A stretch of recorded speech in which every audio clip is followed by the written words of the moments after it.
With NieR Automata's popularity selling through the roof, selling over 2 million copies worldwide, I thought it'd be a great idea to take a look at the first game and see how it differs from its younger sibling. NieR is an action role-playing game developed by Caviar Games, who have since disbanded and were absorbed into AQ Interactive. While Caviar are mainly known for their Dragon Guard games, they developed games for the Resident Evil, Fate, and Dragon Quest series. In Japan, NieR was released for the PS3 and Xbox 360 in 2010. There are two versions of the game, both called NieR Replicant and NieR Gestalt. However, in Europe, Australia, and the US, they received the NieR Gestalt version under the name NieR. Replicant was a PS3 exclusive in Japan, while Gestalt was an Xbox 360 exclusive. However, in the international release of Gestalt, it was made both available for PS3 and 360. The ratings for each version are as follows. For NieR Replicant, in Japan it was rated 0D, the equivalent of age 17 plus. NieR Gestalt was rated 0D in Japan, while in Europe, PEGI 18, and in the US, M. Now, what are the differences between both versions? Well, to put it simply, in the Replicant version, the main protagonist is a young and slim man who is Yona's brother. In the Gestalt version, the main protagonist is an older, bulkier looking man who is Yona's father. In an interview with Inside Games Japan, developers Yosuke Saito and Yoko Taro commented why they made two different protagonists. The teenage version, which later became the protagonist for Replicant, was the only one being made at the time, but there was a story from Saito that made me think about the overseas market. From there was a debate in the Square Enix localization studio saying that there was no way they could have a slim young man be the protagonist. Therefore, we made a decision to make a macho-like protagonist for the international version. Yosuke Saito adds to this, saying, "With a new IP, we had strong feelings that I had no choice but to sell. Yoko settled with the young teenage protagonist, which he wanted to do. With this in mind, we kept the teenage protagonist in the Japanese version while developing the two versions. Of course, not everyone shares the same taste. For example, in France, they understand multiple layers of Japanese culture, and we've heard lots of people requesting for the Replicant version. As you can see, the main reason for this huge change was to appeal to different markets. Despite the game being developed in Japan, the developers wanted global appeal. Many fans have said that they would have been fine with the protagonist of Replicant and that they shouldn't have made two versions. However, people need to realize that Japan is a very different audience from the West. Here's a comparison.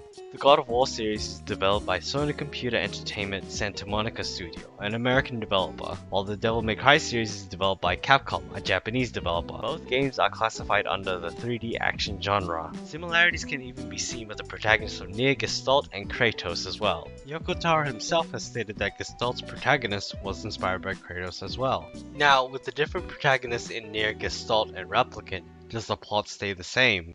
Yes, it does, for the most part. The core story is there in both versions, however, the mentality of Brother NieR and Father NieR are completely different, which is a given, but this gives an interesting perspective on two completely different characters. There's a quest in the game where both NieRs encounter two children without their mother in a dangerous area. The children ask NieR to go find their mother. A very straightforward quest. The quest itself plays out the same in both games, however, the mentality of Brother NieR and Father NieR are vastly different. Father NieR, the jaded adult he is, already has an idea of what happened, and he thinks she's most likely dead. Still, he goes along with the children's request because he sees them as vulnerable. Think of when a child asks their father to look under the bed for monsters. Despite the father already knowing that there will be no monsters, he still plays along. It's similar to this. To summarize, he's realistic. Brother NieR's mentality is completely different.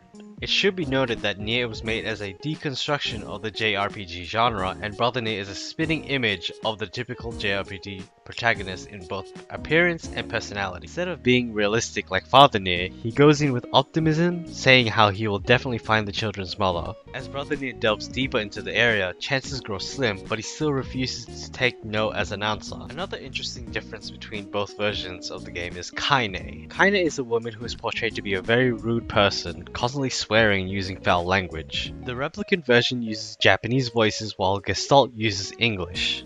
Every time Kaine swears in the Japanese version, she is constantly bleeped out, and even the subtitle is censored in the Japanese version. However, in Gestalt there are no censors whatsoever. Underestimate us at your own peril, fiend. Keep hitting it. At some point, it's gotta start working. Is she trying to raise our morale, or is she honestly that insane? Let's go. It's retreating to the library. No, that's where Yona is.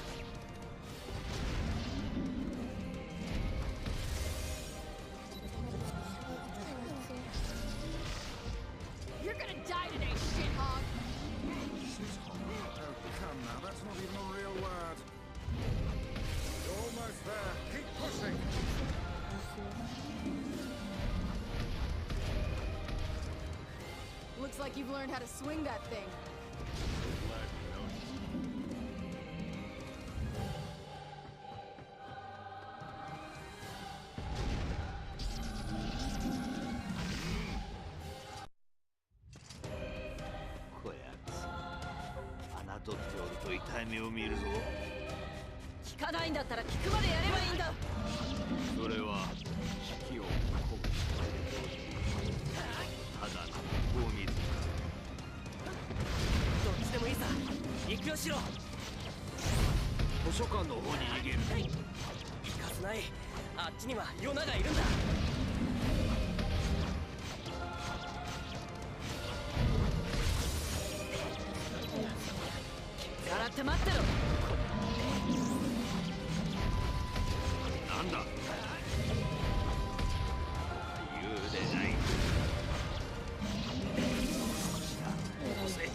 There was actually a really good reason why this was done. Japanese itself doesn't have swear words like fuck or shit. They have rude ways to refer to people, but no outright swears like other languages. Yoko Taro really wanted to drive home how rude and vulgar Kaine was, so the censorship was added in Replicant. Even though the core story and the game is still intact even in the international version, these minor differences all add up to give a different experience in each version. The changing protagonists give different chemistry between characters, which could make replaying the game exciting if you've already played the Gestalt version. All of these small changes end up changing the overall picture when they come together. Father NieR's personality and backstory line up with the original intentions of the creator. However, Father NieR was made in an attempt to connect with a Western audience. Despite this though, Father NieR still feels like he legitimately fits into the main story, but as a separate entity to Brother NieR.